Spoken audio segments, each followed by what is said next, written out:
Hey everyone, and welcome back to another news alert. My name is Jimmy Boyd, and thank you so much for tuning into Boyd News. Please don't forget to like, comment, and subscribe to the channel for more updates like this. And feel free to support me on Patreon or buy me a coffee.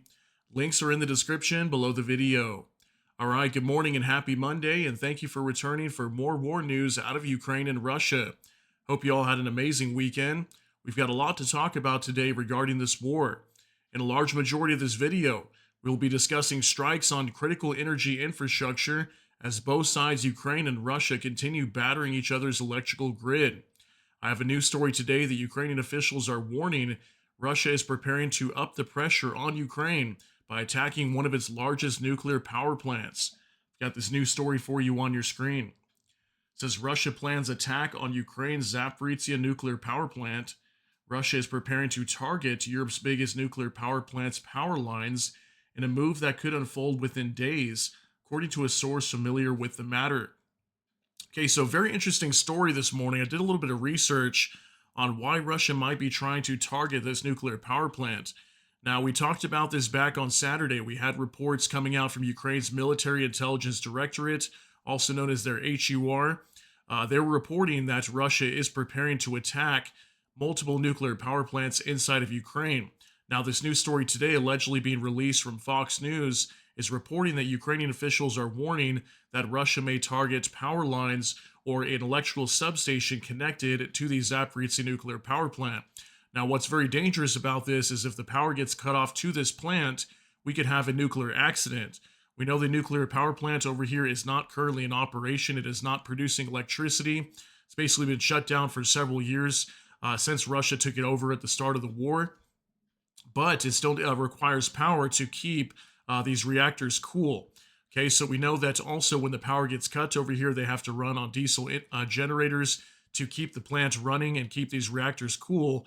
So, very dangerous situation. I want to talk some more about this because I can't understand why Russia would want to target this nuclear power plant, but the Ukrainians are warning about this today. So, we're going to be talking a lot about the electrical grid inside of Ukraine. Still not looking good over there for the Ukrainians. Still thousands of people in multiple regions without power today. And we're also seeing some major strikes inside of Russia targeting thermal power plants as well. So this energy war is extremely heating up, and it's getting more dangerous by the day as we now have these reports that Russia could be going after nuclear power plants inside of Ukraine. So let's go ahead and dive right into the news. Let me just start sharing the details here with you. We'll start off on X with Mario Nafal. Says Putin may strike Europe's biggest nuclear plant, in days. Power lines targeted first. Russia might hit the power grid around Zaporizhzhia, Europe's largest nuclear plant, and Ukrainian intel says a strike could happen tonight or in the coming nights. The reactors are shut down but still need outside electricity to keep the cooling and safety systems running. No power means meltdown risk. Putin's goal: push Ukraine into surrender by freezing out entire cities while temps hit negative 20 degrees Celsius and energy systems collapse. Ukrainian officials say Russia issued a warning: stop hitting oil refineries and tankers, or your grid gets wiped. Zelensky asking NATO for more air defense because supplies are running low and strikes are non-stop. Source was GB News. Yeah, I actually checked out this article today and read more about this. So that's exactly what the Ukraine's warning about, is that apparently Russia did issue a warning over to Ukraine and calling on them to stop attacking their oil refineries, their oil depots, and oil tankers. Otherwise, they're going to wipe out Ukraine's grid. And that's exactly what we're beginning to see. Haven't we been seeing a lot of strikes onto energy sites? I'm going to show you guys multiple stories about that today, just nonstop hits onto critical energy infrastructure.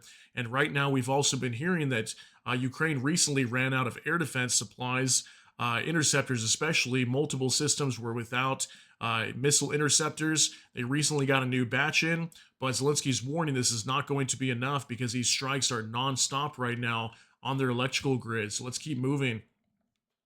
Now, Ukrainian Review: Russia is trying to split Ukraine's energy system and create islands. According to the Institute for the Study of War, Russia's attacks are attempting to split Ukraine's energy system and create energy islands cut off from electricity generation, supply, and transmission systems. Russian forces are striking Ukraine's energy grid, attempting to split it in two along the east and west divide, the report says. So, only more indication here that many people are going to be suffering inside of Ukraine. And something that I've been concerned about is that at some point, if a lot of the electricity is destroyed inside of Ukraine, we could possibly see a lot of people trying to flee the country if the country starts to collapse. I mean, energy is very important to any nation. And with Russia targeting all these critical energy sites across Ukraine, it's only going to create a worse humanitarian crisis that will unfold as the days go on. So, not good to see that. Now, preliminary reports say a HIMARS strike targeted an industrial zone in western occupied Donetsk, likely hitting a 220 or 110 slash 110 kilovolt power substations. This was Ukraine last night striking an electrical grid substation in the occupied Donetsk region down in southeastern Ukraine. So we can see Ukraine still striking these, whether it be power plants, electrical substations inside of occupied territories of Ukraine or even inside of Russia. And this is exactly what Russia's warning about. If you keep striking us, we're going to destroy your grid completely. And although these warnings still coming out from the Russians, Ukraine is not backing down. They're still hitting back at Russia very hard. Now, more translated, Russian channels report that after a drone strike in Russia's Kursk, a thermal power plant is on fire. Russia's already complaining that problems with electricity, water supply, and heating have begun. Here's a picture coming out from that area. I do apologize, very blurry, but we can see a lot of smoke over here in the skies, allegedly coming from a major thermal power plant in Russia's Kursk Oblast, just over the border from Ukraine's Sumy region. It's not too far away from the border of Ukraine where this strike was carried out.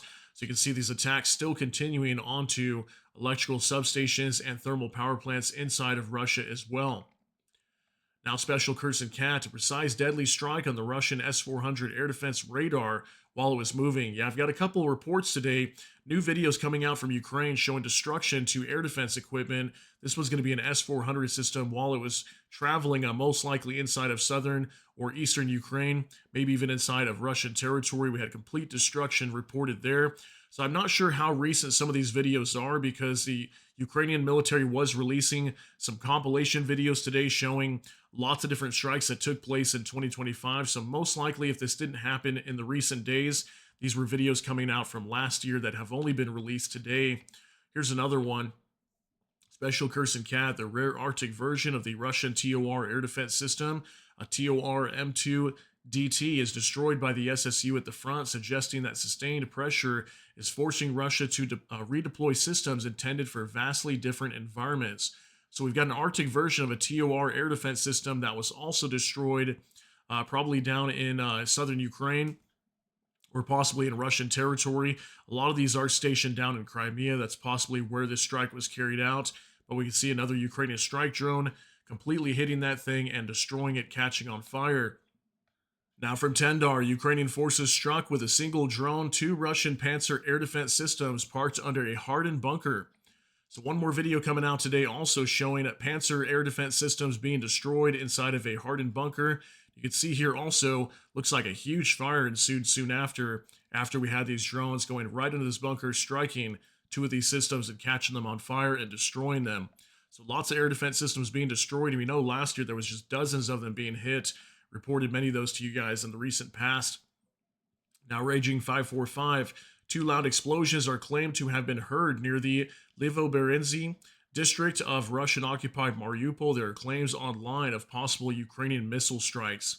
Yeah, we had reports of possible missiles or maybe rocket drones going into the city of Mariupol. It's going to be down in the Donetsk region of Ukraine. And we know a lot of Russian military logistics are stationed over here, so that could be what we're seeing with these attacks. Still waiting for more information, but yeah, allegedly we did have some missile attacks here on the city of Mariupol recently, just in the last 24 hours. If I get more updates on that, I'll let you guys know. Now, Max 25, Kharkiv is being hit by ballistic missiles. The mayor reports the arrivals. Also from 9:50 a.m., rocket artillery is firing in the direction of Kharkiv. Reconnaissance drone is flying over the city, apparently to adjust enemy fire. Yeah, we've got major attacks reported onto Kharkiv today. I think over a dozen people being wounded, some even being killed in these strikes. Lots of different attacks reported in the city of Kharkiv up in northeastern Ukraine today. Here's allegedly a ballistic missile that struck the city, going after critical energy infrastructure over here as well. Here's a little bit more information from Erna Wojciech. Kharkiv today has been under constant attack. First was Russian missile strikes, then drone attacks, now explosions again. Russia's hitting the city with aerial bombs. Yeah, it's just constant attacks being reported onto Kharkiv today. Here's another report to Bliskovka. Russia has attacked a critical infrastructure facility in Kharkiv with 4 missiles. There is significant damage, Terekov writes. That's going to be the mayor of Kharkiv. It says also the wreckage of enemy UAV was recorded in Novo Bavarsky district. There were no casualties. So yeah, here we go. Critical infrastructure again being destroyed inside of the city of Kharkiv. 4 missiles being reported slamming into the city. Here's one more update from Kiev Post. At least 8 civilians were injured after enemy-guided bombs hit a residential area in Kharkiv. There are reports of fatalities. Rescue teams are still working at the scene. Yeah, I saw some pretty brutal photos coming out today. Just massive destruction to some residential areas of Kharkiv being hit by these guided aerial bombs. So yeah, just constant attacks, missiles, drones, guided aerial bombs or glide bombs just slamming into Kharkiv today. Huge destruction being reported and lots of people being injured. Now, Lulia Mendel, Russia struck 5 critical energy facilities in Cherniv region overnight. It's in the north. Tens of thousands of people left without power. Restoration underway, but security situation may delay it. Power outages are reported in Sumy, Odessa, Dnipro, and Kharkiv regions. So you can see, guys, this is really getting bad inside of Ukraine. There's so many regions, just tens of thousands, maybe even the hundreds of thousands right now of people without power in multiple regions. It says here Sumy, Odessa, Dnipro, Kharkiv regions. Lots of power outages being reported, and Russia is not messing around. They are really destroying Ukraine's energy grid, and I wonder how long Ukraine can keep this up, especially if they don't have enough air defense equipment or interceptors, missiles, things like that to defend their skies. What are they going to do? Russia's going to continue to batter them, and they're launching lots of attacks, especially ballistic missile attacks. We're seeing more of that pretty much almost every day. It really is nonstop, just like that report in the beginning that I shared with you guys. Now, Max 25, Russian armed forces are attacking energy infrastructure in the Dnipropetrovsk region. So, as we had reports that Dnipropetrovsk was under attack, that's a region in central Ukraine. Here's video footage coming out, allegedly showing what appears to be an electrical substation that may have been targeted. And you can see a lot of flashes of light coming from that facility as it's being destroyed from being hit by maybe Russian drones or missiles overnight. Now, status 6. Last night, Russian forces carried out drone strikes on a railway bridge in the town of Vasilkivka, located in Ukraine's Dnipropetrovsk Oblast. For this attack, the Russians employed a drone carrying a warhead with some kind of incendiary substance. Now, this is the first time I have seen this, but we've been seeing the Russians getting very innovative with their drones. Their Shahed drones are attaching R-60 missiles to the top. Those are air-to-air missiles that can shoot down helicopters. We've seen them even attach Eagle launchers on there. That's like a shoulder-fired air defense system. And now in this case, a drone slamming into a bridge. And when I looked at this, I thought, you know what? This looks a lot like thermite to me. You guys can let me know what you think. But the Russians may have put thermite inside of one of their drones that could be used to destroy a bridge and cause massive damage. That way people cannot travel over it anymore. So let me know what you think that is, but it definitely looks like thermite to me. Now, Richard Woodruff, praying for Odessa after another night of relentless attacks on civilian population. Yeah, major strikes being reported over here. Also, electric grids being targeted by the Russians overnight. Here's a new video coming out, just 6 seconds. Take a look.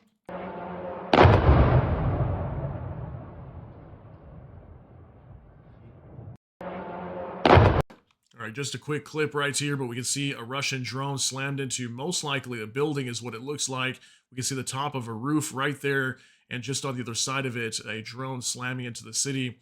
So major attacks onto the civilian population of Odessa that's going to be down in southern Ukraine. Now, Bliskovka, DTEC's power facility in Odessa has been seriously damaged by Russian attack. As of now, 30.8 thousand families are without electricity. Restoration will take time due to extensive damage. Here's new photos coming out showing a power station located in the city of Odessa down in southern Ukraine, brutally attacked by the Russians, completely destroyed. I mean, again, guys, I don't see how Ukraine's going to be able to keep this up. It's so quick and easy for Russia to target all these energy sites across Ukraine, and it takes much longer to repair them versus being destroyed. So we're going to have to see how Ukraine's going to deal with this. I mean, the only thing they can really do is try to get more air defense equipment to defend their skies, but It looks like right now Ukraine does not have enough air defense systems to defend these plants that are constantly being attacked. Now, Savchenko Volodymyr, the sea began to freeze in Odessa, such a rare phenomenon due to severe frost, was last seen almost 15 years ago. Yeah, isn't that crazy, too? This is a really bad time for this to be going on inside of Ukraine. While Russia is striking all these energy sites across Ukraine, we've got major permafrost, lots of freezing, very low temperatures. We're seeing sometimes negative 15 up to negative 20 degrees Celsius inside of Ukraine. So this is what the sea looked like down in southern Ukraine near the city of Odessa. The sea was actually freezing down there, so that's pretty insane. If it's freezing, that shows how cold it is inside of Ukraine right now. And imagine being over there with no power, no way to heat your homes as Russia's consistently destroying Ukraine's power grid.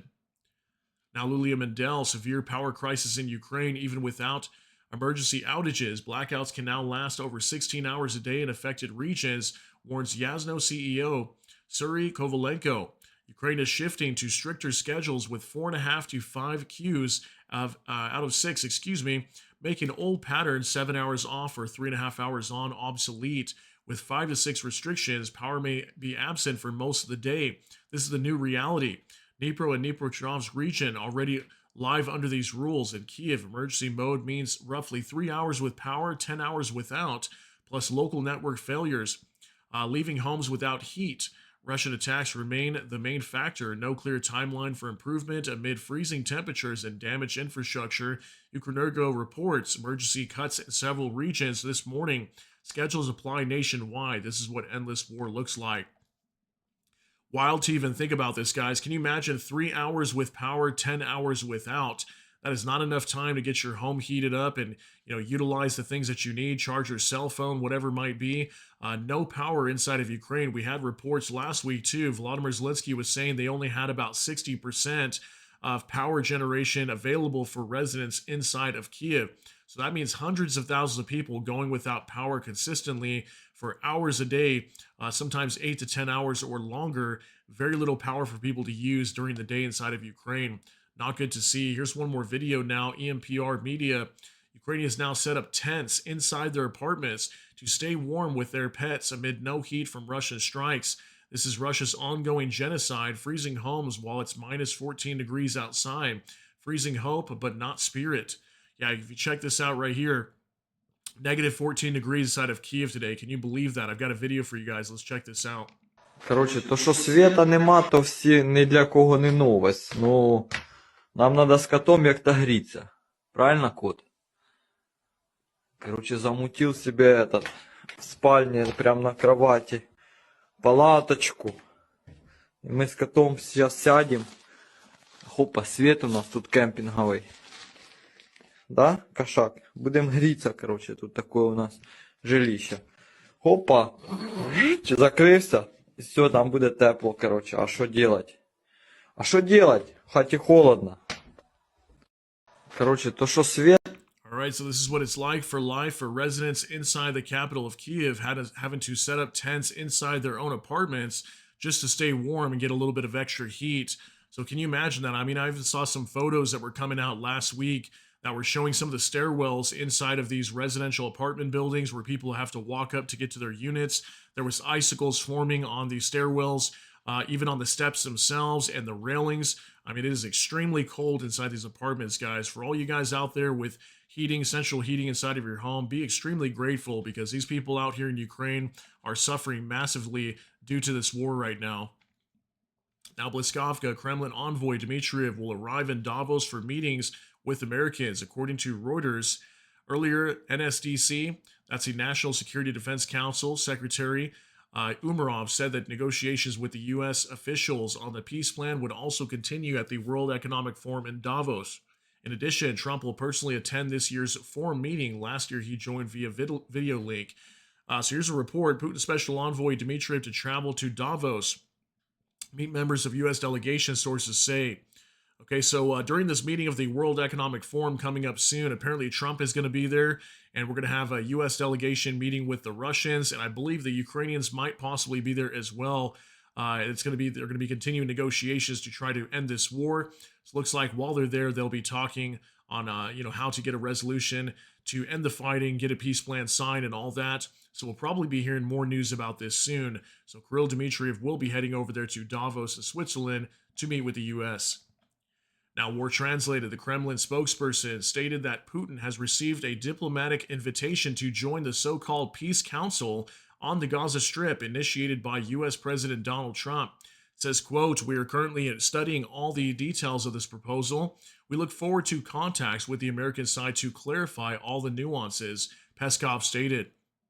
Wow, so what a wild piece of information right here. But you know what? It does not surprise me. We know that U.S. President Donald Trump is very buddy-buddy with Vladimir Putin, the Russian president.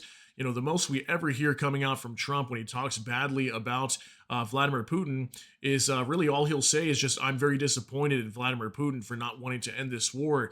Yeah, apparently he wants Vladimir Putin to join this peace council, and I can't imagine a president the Russian president Vladimir Putin joining this peace council while at the same time carrying on this invasion into Ukraine for how many years now? 4 years. Lots of innocent people being brutally killed, even their own troops and their own innocent civilians that probably maybe some of them don't want to be a part of this war as well. So many people lost their lives in the fighting with Ukraine, while at the same time Trump wants them to be a part of this peace council. It just completely blows my mind. Now, Max 25, unconfirmed. According to Russian media, Trump personally invited Lukashenko to participate in the work of the Peace Council to resolve the situation in Gaza. Yeah, so not only Vladimir Putin, but even Alexander Lukashenko, the president of Belarus, apparently reports indicating that he may have also been invited to join this Peace Council. Here's a statement apparently from the White House that was dated on January 16th. So apparently he was being invited to join this peace council also. And, you know, we know that even the Belarusians, they've been helping out Russia a lot in this fight against Ukraine. They let the Russians use their airspace to attack Ukraine on the western side. We've seen that numerous times. They're directly involved in this war, helping out the Russians, even politically. And also with oil, we've seen that in the past when Russia was getting hit hard with their oil refineries.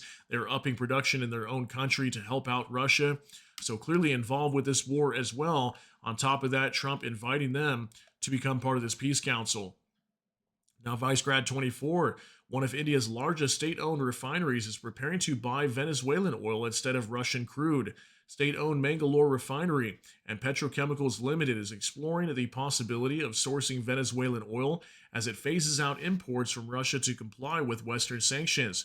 According to Bloomberg, in December, India reduced its Russian oil purchases to 1.1 million barrels per day, lowest level since November 2022. Okay, so we're hearing more reports that India is slowly moving away from purchasing Russian oil, and they now are seeking oil directly from Venezuela.